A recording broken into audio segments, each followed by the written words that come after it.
کو احکام کی اور وہ جو لگام ڈالی، حکم دیا ہے کہ تم نے یہ کرنا ہے، یہ ریڈ لائن ہے تمہارے لیے، اس کو کراس نہیں کرنا، اس میں اللہ کو کوئی فائدہ اور نقصان نہیں ہے، اس میں انسان کا ہی فائدہ ہے، اسی کا نقصان ہے، انسان کی بہتری کے لیے کیا ہے، یہ اس کی رحمیت کا تقاضا ہے، یہ اس کی رحیم ہونے کا تقاضا ہے، یہ اس کی ربوبیت کا تقاضا ہے، اس لیے اس نے یہ کام انسان کے لیے کیا ہے، اور وہ حکیم ہے، اس کی کتاب حکیم ہے، اور اس کا حبیب علیہ الصلوۃ والسلام وہ حکیم ہے، اس نے تو کائنات کو حکمت اللہ تعالیٰ کے حکم سے سکھائی ہے۔ ظاہری کائنات ہو، باطنی ہو، اس کے اندر اسی کا فیصلہ چلتا ہے۔ اب یہ جو ہے نا اسی کا فیصلہ چلتا ہے، وہی کرتا ہے، اس کا کیا مطلب ہے؟ یہ کیوں آیات آئی ہیں؟ پھر آ جائیں وہ میرے شبینے کے اوپر، میں جو شبینہ پڑھتا ہوں، فرسٹ ایڈریسز کمیونٹی عرب اور سراؤنڈنگ عرب ایریا، کیا کہہ رہے ہیں؟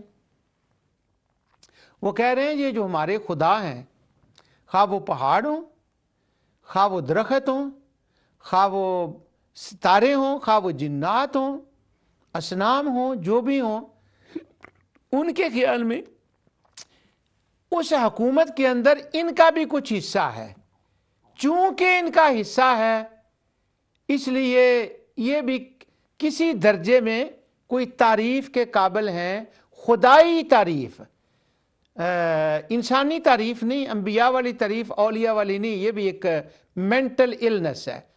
اللہ تعالیٰ ان کی تصریف فرما رہا ہوتا ہے کہ خدائی تعریف کی بات یہاں ہو رہی ہے، یہ فوری طور پر نہ اس کو نبیوں ولیوں کے اوپر لے آتے ہیں، ہاں ان کی بھی تعریف نہیں۔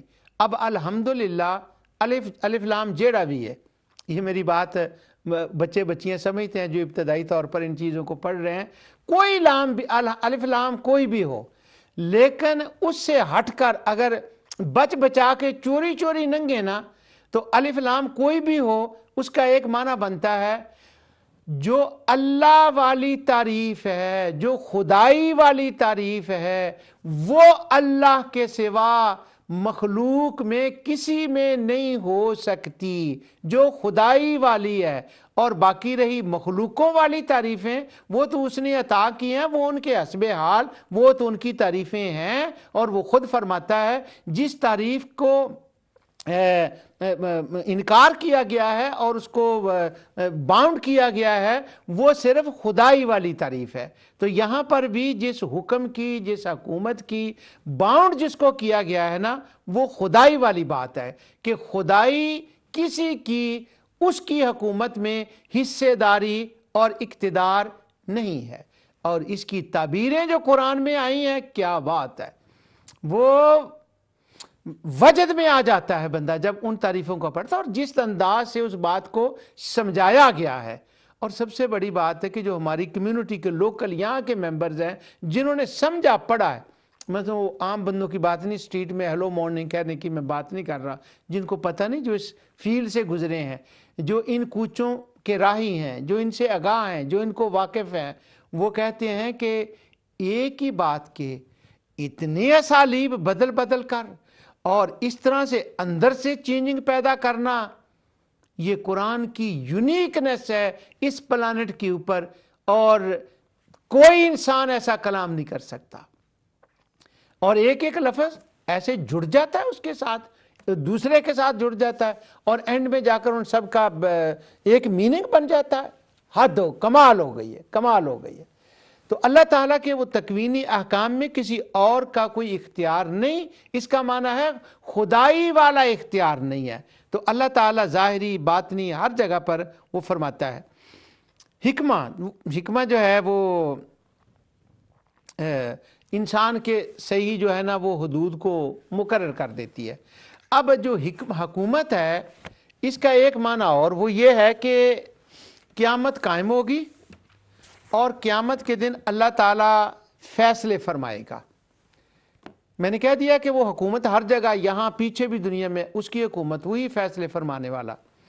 اب وہ اللہ تعالیٰ جگہ جگہ فرماتا ہے میں فیصلے کروں گا، میں حساب کروں گا، اور میں ہی فیصلہ کروں گا، اور میرے فیصلے کو کوئی چیلنج نہیں کر سکتا۔ اصل میں وہ جو کمیونٹی تھی نا، پھر میرے شبینے کی طرف آ جائے، وہ جو کمیونٹی کے ذہن میں غلط کیڑے پڑے ہوئے تھے نا ان کی فکر کے اندر، کہ نہیں وہ اکیلا کیسے کر سکے گا، یہ ہمارے خداؤں کا ہے، اللہ میں مر جاؤں، انہیں ساڑھے خدا مدہ کی بنے گا، ان کا بھی وہاں کوئی، اصل میں ان کی صفائی ہو رہی ہے، وہ کیڑے جو ہے نا ان کے عقیدے میں وہ جو ڈال دیے گئے تھے ان کو نکال کر صاف صاف دین جو ہے ان کو بتایا جا رہا ہے۔ یہی وہ بات تھی جو آقا دو جہاں صلی اللہ علیہ وسلم نے فرمائی تھی کہ عرب کے اندر دین ابراہیمی کے اندر انہوں نے اس کو بدل دیا تھا، وہ سورہ اعراف میں آیت آتی ہے، مجھے پوری پیچھے سے پڑھنا پڑے گا،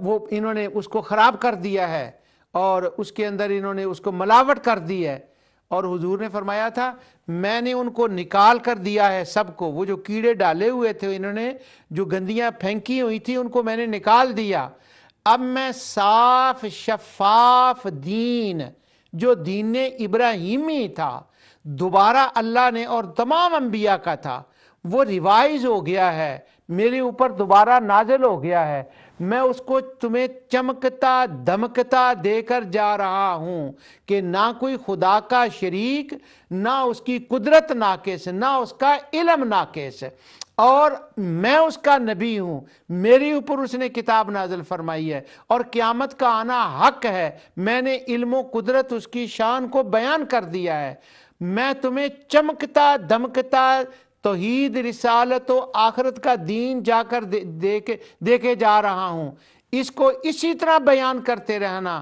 کبھی کوئی اس کے اندر دوبارہ دور سے غلط چیز پھینکنے کی کوشش کرے تو کھڑے ہو جانا، ان حقانیتوں کو، ان اٹل حقیقتوں کو اسی طرح بیان کرنا، میں تمہارے پاس قرآن چھوڑ کر جا رہا ہوں، اور جس نے اس کے اندر کوئی تبدیلی کرنے کی کوشش کی اس کا ٹھکانہ جہنم ہوگا، کیونکہ وہ تو مرتد ہوگا کہ جس نے ان اٹل حقیقتوں کے اندر، یعنی وہ جو کانٹیکسٹ ہے نا اس کا، وہ تھا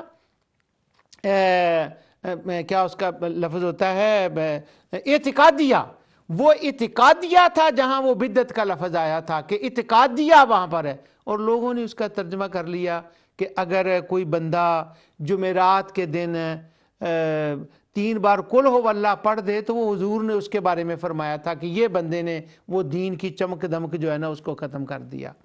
اللہ تعالی ہدایت عطا فرمائے۔ اب میں قرآن کریم کی وہ 2-3 آیتیں آپ کو سناتا ہوں جن میں اللہ تعالیٰ نے اپنی شان حاکمیت کا بیان فرمایا۔ اللہ تعالیٰ نے فرمایا کیا بات ہے، اول یہیں سے مثال شروع کی ہے، کیونکہ یہ جہان اور اگلا جہان مل کر جوڑا بنتا ہے، اس پر بھی میں نے شبینہ پڑھا ہے کہ اللہ تعالیٰ نے کائنات میں جوڑے جوڑے بنائے ہیں اور بندے کے دماغ کو سیدھا کیا ہے منکروں کو کہ اگر ہر چیز کا جوڑا ہے، تمہاری آنکھوں کے سامنے وہ جوڑا ہے، تمہاری آنکھوں کے سامنے جوڑا ہے، تو تم کیسے کہتے ہو کہ صرف یہ دنیا ہے، اس کے بعد کوئی اور نہیں ہے؟ جب ہر چیز کا جوڑا ہے تو اس کا جوڑا بھی ہے۔ یہ آیات میں نے تلاوت کر دی پچھلے پروگراموں میں۔ اللہ تعالیٰ نے دنیا کے ساتھ آخرت کی مثال دی ہے۔ اب آیت یہ شروع ہو رہی ہے سورہ رعد کی، اولم یروا انا نأتی الارض ننقصها من اطرافها، اے عربو، اے اہل مکہ، اے حجازیو، تمہاری آنکھیں کھلی ہیں نا؟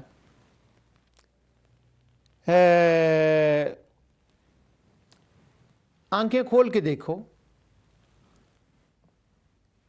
تمہارا طوطی بولتا تھا طائف میں، تمہارا طوطی بولتا تھا حبشہ میں، تمہارا طوطی بولتا تھا ادھر ادھر سارے، لیکن اب کیا ہوا کہ وہ لوگ ہو گئے مسلمان، اور جس کو تم اپنا گھر اور اپنی سرزمین سمجھتے تھے نا کہ یہ ہماری ہے، تمہیں ذرا غور کرو کہ وہ تمہارے اقتدار سے نکلتی نہیں جا رہی، اب جب حبشہ کے بادشاہ نے سائلم دیا تھا نا مسلمانوں کو وہاں پر، تو واپس آ کر عمرو بن عاص نے جب وہ رپورٹ دی تھی تو ابو سفیان نے ایک بات کہی تھی، اس نے کہا تھا اس کا مطلب ہوا حبشہ کی زمین ہمارے ہاتھ سے نکل گئی، حبشہ کی زمین ہمارے ہاتھ سے نکل گئی، یعنی وہ زمین تنگ ہو رہی ہے، سکڑی جا رہی ہے، شرنک ہو رہی ہے، اور ادھر طائف سے دوسرے علاقوں سے،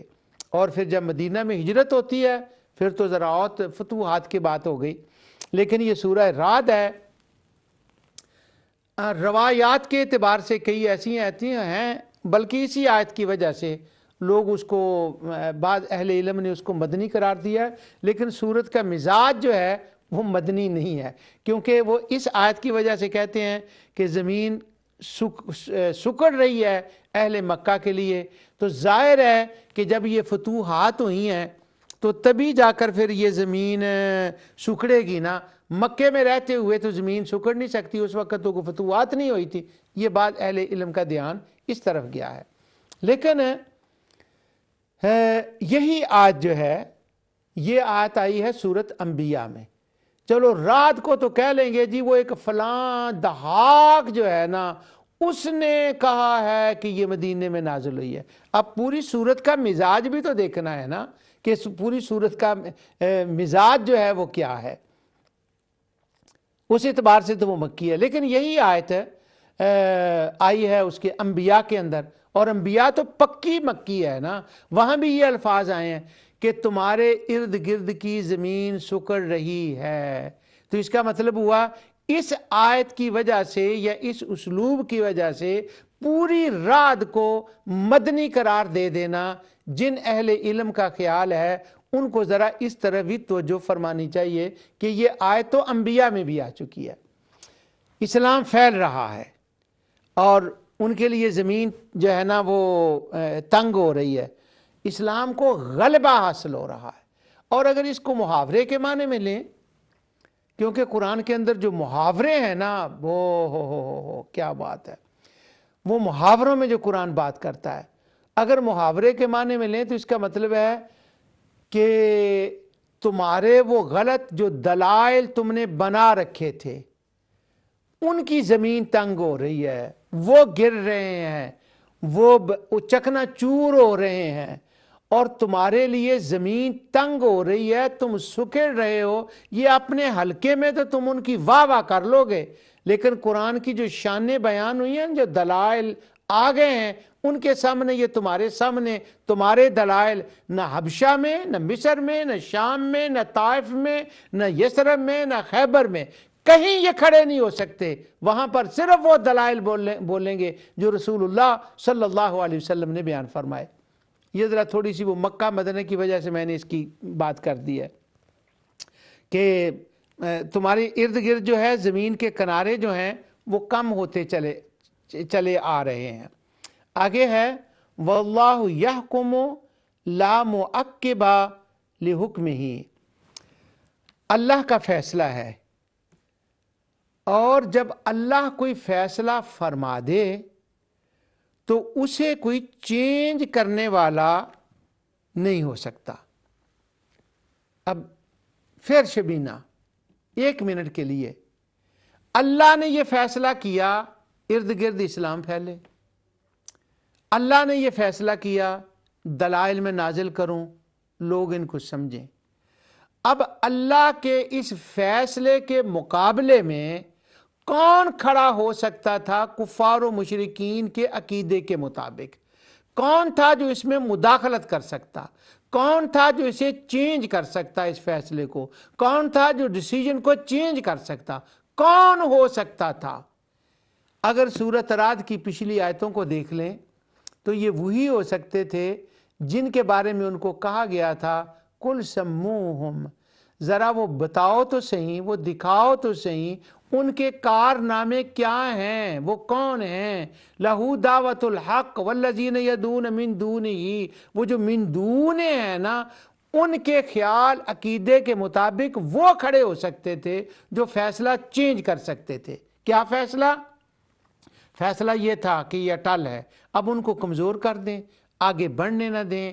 وہ کوئی لات کی مائی بنائی ہوئی تھی، یہ میں بڑی دور کی بات کر رہا ہوں، لات کی دیوی بنائی ہوئی تھی.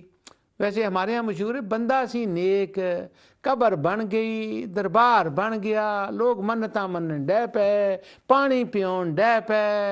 نہ نہ نہ نہ، اس کے اوپر میں نے جب توحید وہمی کا بیان کیا تھا اللہ تعالیٰ کے فضل و کرم سے، وہ سارے دلائل میں نے ذکر کر دیے تھے، اور اس کے اندر لفظ بزر کی حقیقت کی تھی کہ وہ بزر والا کیا ہوتا ہے، کیا مسئلہ اس کا ہوتا ہے. اب وہ تھی ان کے ذہن میں کہ یہ اس کو کچھ کریں. اللہ تعالیٰ فرماتا ہے جب میں روک دوں کسی بات کو کہ یہیں تک یہ بات رہے گی، اس سے آگے نہ لات کی حکومت چلتی ہے، نہ منات کی حکومت چلتی ہے، نہ عزا کی چلتی ہے، نہ چاند کی، نہ تاروں کی، نہ جنوں کی. واللہ یحکم لا معقبہ، اس کے بیک میں آ کر اس کو کوئی چینج نہیں کر سکتا. اگر یہ چینج کرنے کا عقیدہ ہی ان کا نہیں تھا تو اللہ تعالیٰ ان کو اعلان کیوں فرما رہا ہے کہ کوئی اس کو چینج نہیں کر سکتا. اسی کی حکومت ہے.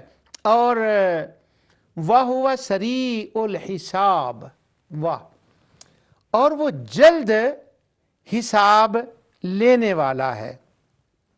جلد حساب لینے کا کیا مطلب ہے؟ یہاں بھی اور وہاں بھی. وہ کہہ رہے تھے نا کب وہ وقت آئے گا، کہا ٹھہرو بس وہ جلد ہے. یعنی ایک جلد اللہ تعالیٰ کا ہے اس دنیا کے اعتبار سے، اور ایک جلد بندوں کا ہوتا ہے. بندے کہتے ہیں ابھی اسی وقت.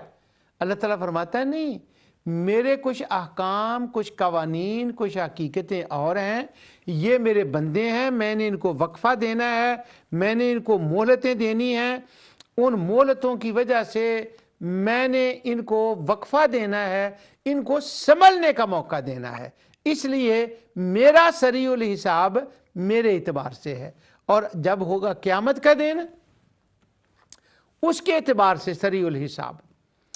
ان کا خیال یہ تھا کہ اتنے لوگ وہاں تو پتہ نہیں کتنی دیر لگے حساب کتاب کرتے ہوئے، فیصلے کرتے ہوئے، اور پھر فیصلوں کے پیچھے ان کے خیال کے مطابق ہمارے خدا بھی ہوں گے، وہ بھی اپنا کوئی چکر چلائیں گے. بات صاف کر دی، نہ خدا چکر چلائیں گے، نہ فیصلوں کے اندر ان کا انفلوئنس ہوگا، اللہ ہی ہے. اور وہ جلدی حساب کرنے والا، اس کے اندر یہ قوت ہے کہ وہ جلدی اپنے وقت میں اپنے اعتبار سے فیصلہ کر دے، اور وہ کر کے دکھائے گا. اس کے لیے جلدی، نیک، دور، نیڑے، یہ باتیں خدا کے لیے نہیں ہوتی. وہ جلدی حساب کرنے والا ہے. اور یہاں پر ایک اشارہ فتح مکہ کی طرف بھی ہے کہ ہاں آنے والا ہے وقت، تمہارا حساب ہونے والا ہے. یہاں بدر کی طرف بھی اشارہ ہے کہ بدر آنے والا ہے اور وہ حساب ہونے والا ہے. اور اس کو سریع الحساب سے تعبیر فرمایا گیا، کیونکہ جب مکہ کے اندر آیات آتی ہیں تو ان کے اندر بہت مرتبہ ایسا ہوتا ہے کہ وہ بدر کا اور فتح مکہ کے اشارے ہوتے ہیں. تو اس میں بھی اسی طرف ایک اشارہ ہے. اب وہ جس کے اندر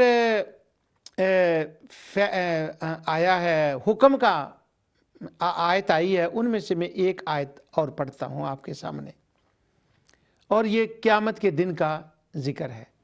یعنی وہاں پر جو فیصلہ کرنے والی ذات ہے، حساب کرنے والی ذات ہے، انما حسابہ عند ربہ ہی، یہ میں نے پچھلی بار پڑھی تھی آیت لمبی کر کے، انما حسابہ عند ربہ ہی، وہی رب وہ فیصلہ کرے گا، کوئی اور نہیں. اللہ تعالیٰ حساب کرے گا، کوئی اور نہیں. اور یہی اسلوب اس حکم کے بارے میں بھی آیا ہے، فَحُکْمُهُ، وہ فیصلہ کرے گا. اب جب اگر وہ مشرکین کفار یہی مان رہے تھے کہ ہاں جی فیصلہ تو اللہ نہیں کرنا ہے نا، پھر فَحُکْمُهُ، پھر اوپر مد، پھر الٹی پیش، بعض علاقوں میں اس کو پٹھی پیش کہتے ہیں، مجھے بھی کسی نے بتایا. فَحُکْمُهُ، الٹی پیش اور لانگ، اور آگے پھر حرف مد، پھر اس کے اوپر مد آ گئی اور پھر اس کو لمبا کیا گیا، فَحُکْمُهُ، وہی فیصلہ کرے گا، اسی کی حکومت ہوگی۔ اب سامنے جو آڈینس ہے، چلو وہ اللہ تعالیٰ سے تو کلام نہیں کر رہے، وہ رسول اللہ صلی اللہ علیہ وسلم کے لیے تو دن رات کیڑے نکالنے کی کوشش کر رہے تھے نا، ہمہ وقت وہ کوشش میں ہوتے تھے۔ تو وہ کیا کہتے؟ ان کو تو کہنا چاہیے تھا کہ فَحُکْمُهُ، آپ کیوں کہہ رہے ہیں؟ فَحُکْمُهُ إِلَى اللَّهِ، آپ کیوں کہہ رہے ہیں کہ اللہ تعالیٰ فیصلہ کرے گا؟ ہم نے کب کہا ہے کہ ہمارے خدا فیصلے کریں گے؟ ان کو پتا تھا کہ ہمارا عقیدہ کیا ہے، ہم کہتے ہیں کہ اللہ کے ساتھ ان کا انفلوئنس ہوگا، یہ بھی کوئی فیصلے کریں گے، یہ بھی ایسا ہوگا، اس لیے جب حُکْمُهُ کہا نا تو ان کو وہ سمجھ آ گئی۔ اسی طرح آیات کے اندر جب وہ اللہ یحکم آتا ہے، یحکم، اللہ تعالیٰ فیصلے فرمائے گا۔ اب یہ تھا کہ اہل کتاب ہیں، وہ کہتے تھے یہ اللہ تعالیٰ نے ہمیں حکم دیا ہے، اور مسلمان کہتے تھے کہ نہیں، یہ اللہ تعالیٰ کا حکم نہیں ہے، یا یہ منسوخ ہو گیا دونوں صورتوں میں۔ اب چونکہ دونوں طرف اللہ اللہ کی بات ہو رہی تھی، تو اہل کتاب سے جب خطاب ہوتا ہے تو وہ فرمایا جاتا ہے اب اللہ فیصلہ کرے گا کہ اللہ نے یہ حکم دیا تھا یا یہ دیا تھا، یعنی یہ فیصلہ فرمایا تھا یا اس نے یہ فیصلہ فرمایا تھا۔ اب اسی ضمن میں ایک آیت ہے، انما جعل السبت علی الذین اختلفوا فیہ، ہفتے کے دن کی عظمت تو صرف ان لوگوں کے ذمے ہی ضروری کی گئی تھی جنہوں نے اس میں اختلاف کیا تھا۔ کمال ترجمے کے الفاظ بھی ہوتے ہیں۔ اچھا، ہفتے جو سیٹرڈے ہے، اس کے بارے میں ان کے ہاں اختلاف، وہ بائبل اس کے بارے میں، سبت کے بارے میں بری پڑی ہے۔ ان کا سبت کے بارے میں ایک تو آپس کے اندر اہل کتاب کا اختلاف تھا۔ اب جو عیسیٰ علیہ السلام نے جب اعلان نبوت فرمایا تو انہوں نے تو سبت کے دن، ہفتے کے دن دم کیے، لوگوں کے کام کیے۔ اب جو ان سے پہلے یہود تھے وہ اس کو کہتے تھے نہیں، کسی کو پھونک بھی نہیں مار سکتے۔